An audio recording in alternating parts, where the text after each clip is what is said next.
All right, class,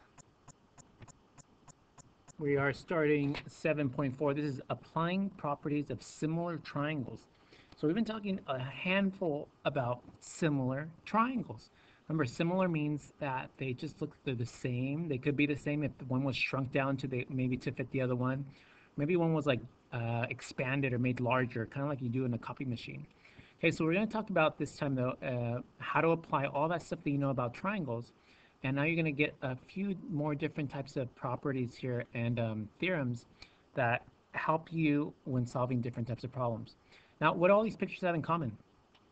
Just by looking at them, and I hope all you art people, with your two art teachers teaching you a ton of stuff about various art topics, hopefully you guys can spot one really neat feature about all these different drawings. And there's tons of examples out there. For example, what do you notice about this fancy drawing right here? Look in the very center of this painting, actually somewhere near the center, right in there. What do we notice? And I hope you see that every single line from here is kind of drawn out from one point. And hopefully our teachers taught you what that point is. Starts kind of with a VP. Anyone know? Vanishing point. And what is this actually? These lines that go back to that one point. What are those called? Well, let's just take a look at one more before I even tell you. Look at this one right here. There's the beauty right here. Guess who did this one? Oh, you know what? I'm not even going to tell you who did this. If you can come into class and actually tell me who this artist is, oh, I will give you a nice full-size candy bar. Only the first person though. Whoever painted this famous artist, this super famous artist, also used the same thing. This thing was one point. It's probably somewhere up here, and the lines are drawn out this way. Everything goes this way. All the boards on the floor of this room are all going back to this one point back here. Okay, even these lines down here underneath the bed, right there. These are all going back to that one point. Okay, even the bedposts are lined up to this one point. Everything. It's a beautiful drawing, very rich colors. Hopefully your art teacher showed you a picture of one of these, hopefully, or hopefully you remember, even know who this is. If you know, let me know in class. Here's one last one that I can show you. Where is the vanishing point? And I know you're seeing it because your eye goes straight to it, somewhere back here. There's your lines. Okay? And this is, what do we call this? Anyone know? This is perspective. Or you've been seeing so far, I've been showing you all paintings that have 1-point perspective. Okay? There's a ton of drawings if you Google 2-point perspective that have a ton of really neat pictures and stuff. So why am I talking about all this? Because similar triangles are actually found in a ton of perspective like that. And you're going to see how artists, and one of the problems that I do later on, how artists actually use that. Okay? So let's start off. Go ahead and write this down for me, and then I'll explain it to you.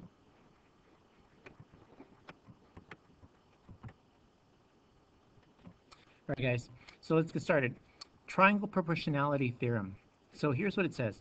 If a line parallel to a side of a triangle intersects the other two sides, then it divides those sides proportionally. So basically, take a look at my triangle here.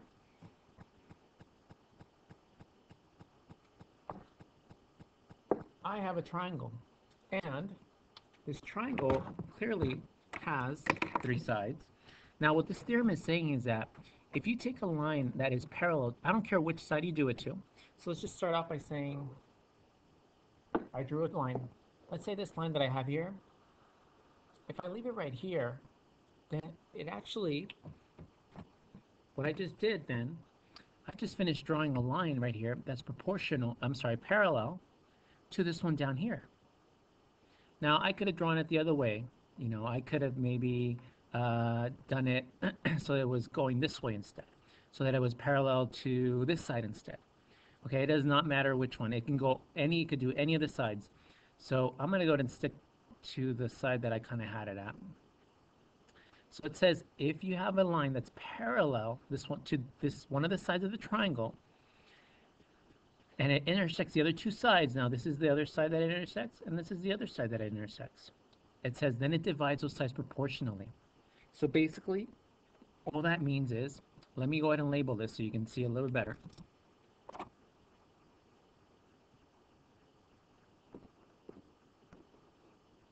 So let's say this is ABC, the triangle, and let's just say that the part where the line intersected it, well, let's call those, I'm going to use what the book does, E and F.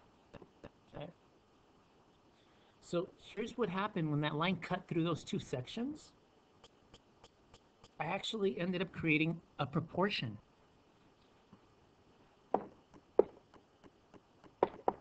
So basically, this AE part is proportional to EB part, and this AF part, and I'm running out of colors, is proportional to FC part, okay? So if I was to write this out like in a problem, I would say, oh, AE is proportional to EB, and AF is proportional to FC. So there's my proportion, okay? These are ratios. AE to EB is one ratio, and then AF to FC is another ratio, and I can set them equal to each other. So if I know that there's a line that cuts this thing that's parallel, I could find any missing piece as long as I know three of them. So let's see how that works. Go ahead and write down this problem. If you need, pause it, draw it, and then watch how it's done. It says find the length of a segment. Okay, so guess where the line is that cuts through this thing and that's parallel? Well, it's right here, watch. This is the line. It's just that you need to, train your eyes to see this, that it's obviously been rotated and facing up and down instead. So it says, find the length of a segment, and I forgot to put the length of a segment. Let's do US, which is right here, US. I want to try and find out what this piece is right here. So I just heard or read right up here that whenever a line cuts it that's parallel, it creates a proportion. Basically, you can write it this way.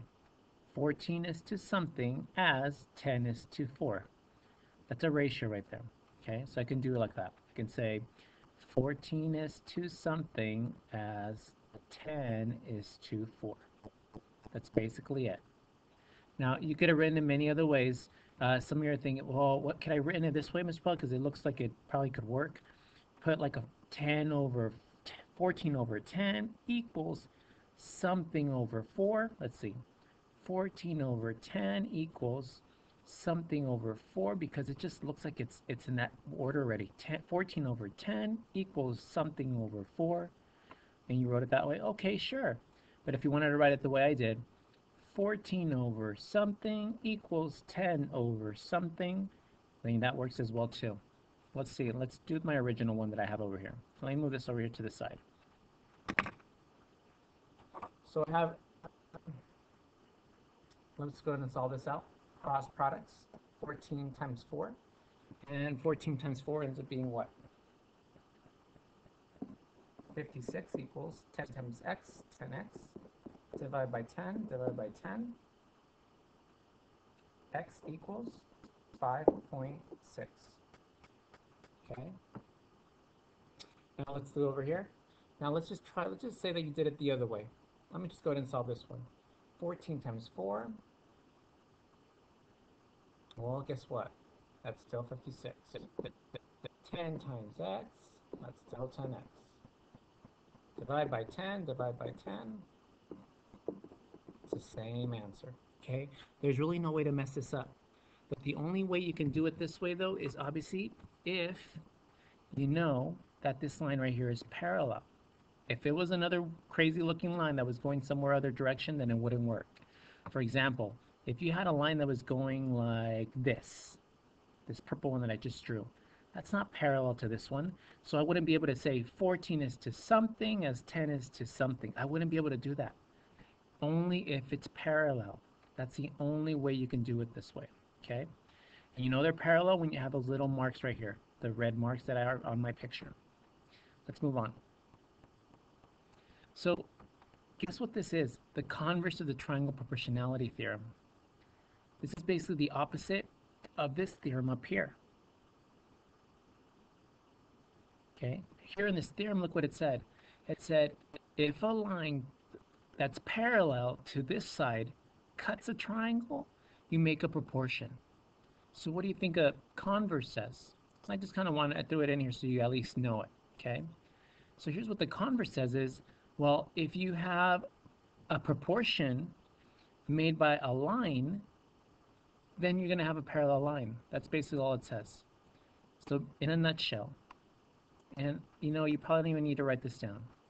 In a nutshell, it's saying that if I have a line that makes these two things proportional, like if this was a 2 and an 8 and a, I don't know, a 6 and a 10, whatever it may be, and they end up being proportional, then the line is parallel. That's what it's saying. Remember, converse just goes backwards. I'm more concerned with you knowing the triangle proportionality theorem. So as long as you know that, that's good for me. Let's look at this one. 2 transversal proportionality. If 3 or more parallel lines intersect 2 transversals, then they divide the transversals proportionally. So let's draw a picture of this. So this sounds kind of weird just by reading it. It says if 3 or more parallel lines, so let me go ahead and draw parallel lines. And I would be using your ruler or your protractor to draw these lines. I'm going to go ahead and draw them maybe right, I think, see if I have some room right here. There's 1, 2, 3. I'm just going to do 3. And it says if they intersect 2 transversals, now it doesn't tell you that the transversals are parallel or perpendicular. They just say there's 2 of them. So let me just draw 2. There's 1, there's 2. Okay. It says then they divide the transversals proportionally. Okay, well, let me just label all the points that I just created right now. There's an A, there's a B, there's a C, there's a D, E, and an F. Now, you're right, this doesn't really look like a triangle, but it's still having to do with similarity, okay? So let's take a look at this. Basically what this theorem says, or it's actually a corollary. It says that A to B, let me show you on here so you can see it. Basically, A to B is proportional to B to C. And D to E is proportional E to F. It's kind of like that last theorem I just showed you right now, except this is just for like random lines basically, right? For these 2 transversals. Although, do you realize that if I kept drawing this all the way up and like connected them eventually, they would form a triangle up here? And it would form a triangle down here, like if I was to draw, basically use this as a line. But they just want you to know that this is proportional to this. So let's write that out. AB is proportional to BC. I'm sorry, AB is ratio to BC as DE is rational to EF. So this to this as this to this. So again, if I give you only a few pieces of information, you'll be able to find the missing side. Okay, so now let's see how that's used actually, because this is kind of like where that whole art thing kind of gets into place. Take a look at this picture. If you need to see this picture clearer, it's in your book. It's under example 3 in your book on page 483. So I'm going to give you time to copy this if you need to. Go ahead and pause and then start back up. An artist used perspective to draw guidelines to help her sketch a row of parallel trees. What is LN? What is from here to here? LN. So I'm trying to figure out what the missing side is. Now this looks just like the example, the corollary right here I just showed you, the two transversal. It looks just like it, except up here, this thing is obviously facing like up, whereas this one's kind of like it's slanted, it's tilted the other way. It's the same thing. Remember, this is proportional to this, as this is to this. Okay, so let's keep that in mind as we do this problem. Now, I'm going to use, we can say, okay,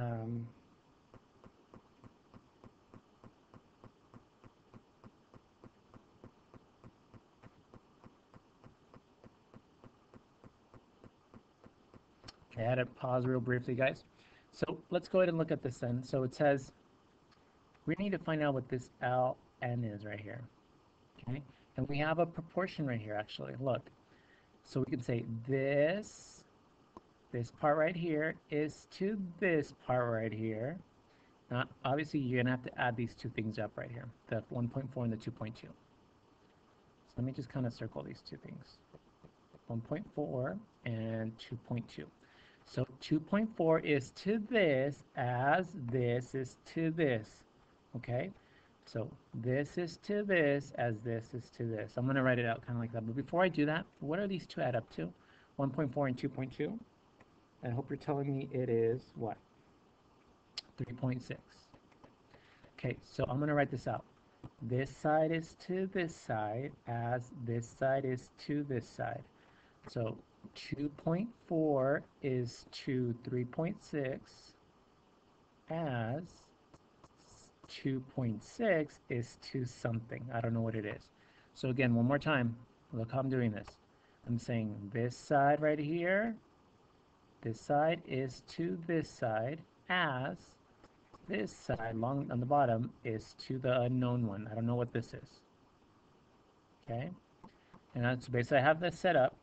3.6 times 2.6. What is that? It's going to make me do more math in my head. No, I am not using a calculator. I am using my special brain powers. 3.6 times 2.6. Well, guess what? That's 9.36. 9.36 equals, go this way now, 2.4 times x. Okay, now you're going to divide by 2.4. And of course, I am so good that I already have an answer for you.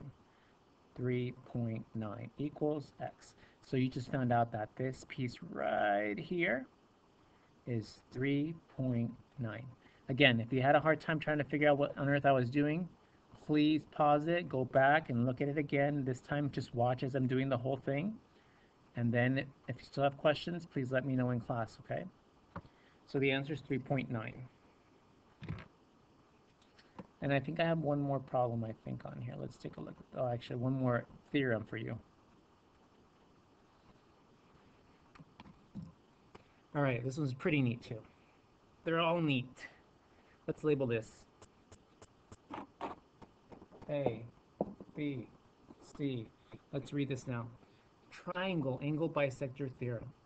This says, an angle bisector of a triangle divides the opposite side into two segments that are proportional to the other two. So basically,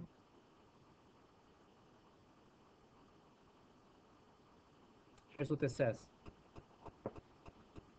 It says if I was to bisect one of these angles in here, you have three angles in here, obviously. There's one up here, the A, there's one over here, the B, there's one over here, the C. I'm going to just use the A. Okay? And remember what bisecting means? Bisecting means you're chopping it in half perfectly. So if I was to measure this up here and say that, oh, yep, that's the same and that's the same, and cut it in half nice and perfectly there, then you just created a nice proportion here. You're basically saying that, and this doesn't look too good, but let me redo this again. Probably more like this. You basically just created a proportion. You're saying that, and let me label this as well too. Let me put a point right here so you help me label it. You just created a proportion that says that BD is proportional to DC. So BD is proportional to DC. And this is a proportion. guess what the other two sides are going to be over here?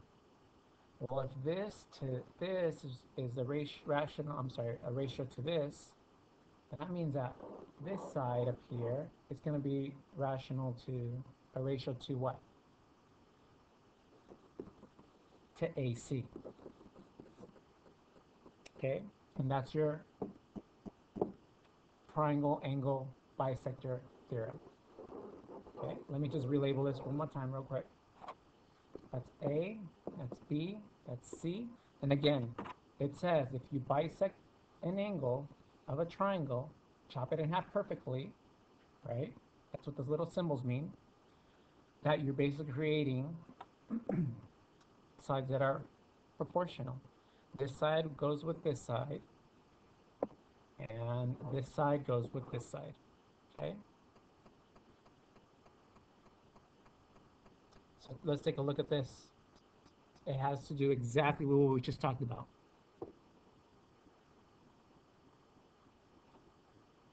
Okay, obviously it's flipped, and you should know that it's flipped. So imagine it's just kind of, it's just turned upside down, and we're going to do the same thing.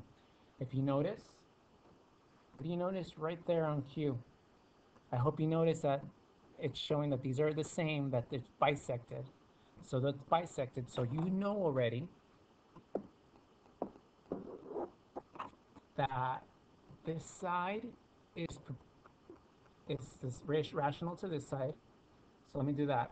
X plus 5 is rational, a ratio to that. I keep saying rational. I'm saying it wrong, guys. I'm sorry. A ratio.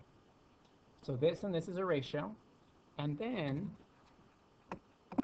I have 40 and 32. So I'm going to write that down. 40. Oh, I'm sorry. 40 and 32. Okay. So again, x plus 5 over x minus 2. That's a ratio. And then I'm going to do 40 over 32. I could have done it the other way. I could have done 32 over 40, and I could have done x minus 2 over x plus 5. It still would have worked.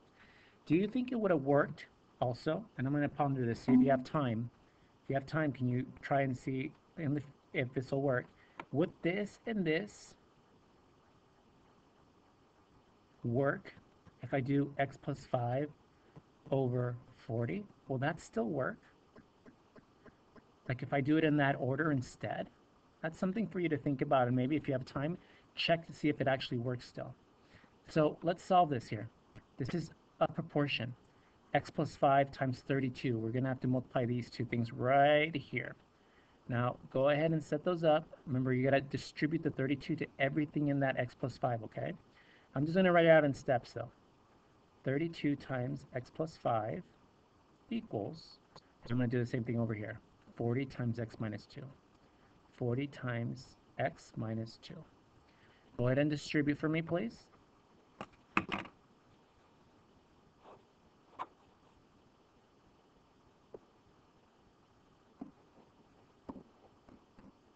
What's 32 times 5? I hope you got it. 40 times x is 40x minus 80. Now I'm going to solve this. Remember, you're trying to find out what the value of PS and RS is. Okay. Let's do minus 32x minus 32x. Oh, that didn't come out right. Oh, that didn't come out either. 32x. There you go. I have 8x minus 80 equals 160 plus 80 plus 80. What do you end up with?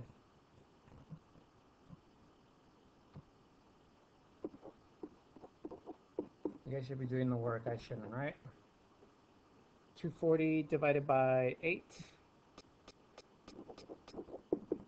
X equals 30.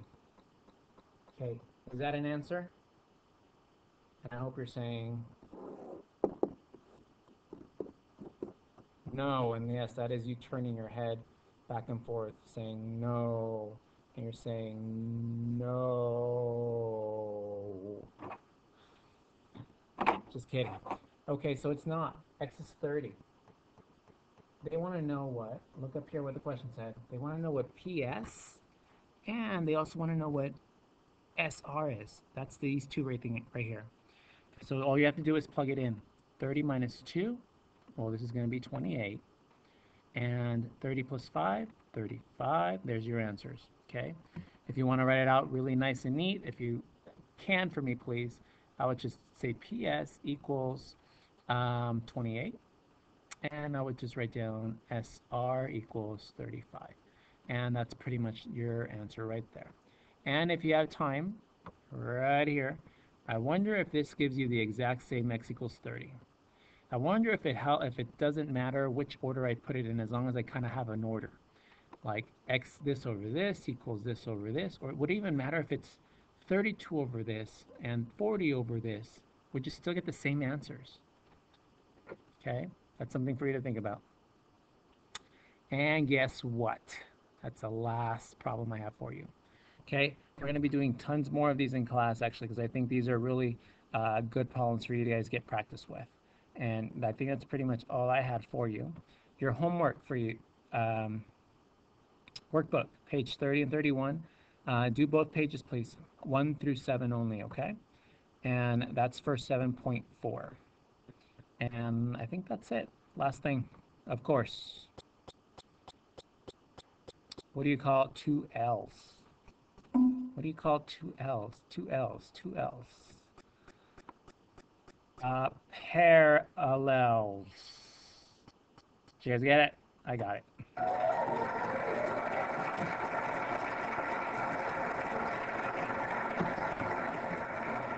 All right, guys, that's it. Hope you had no questions. If you did, obviously come prepared for them, okay? Thank you.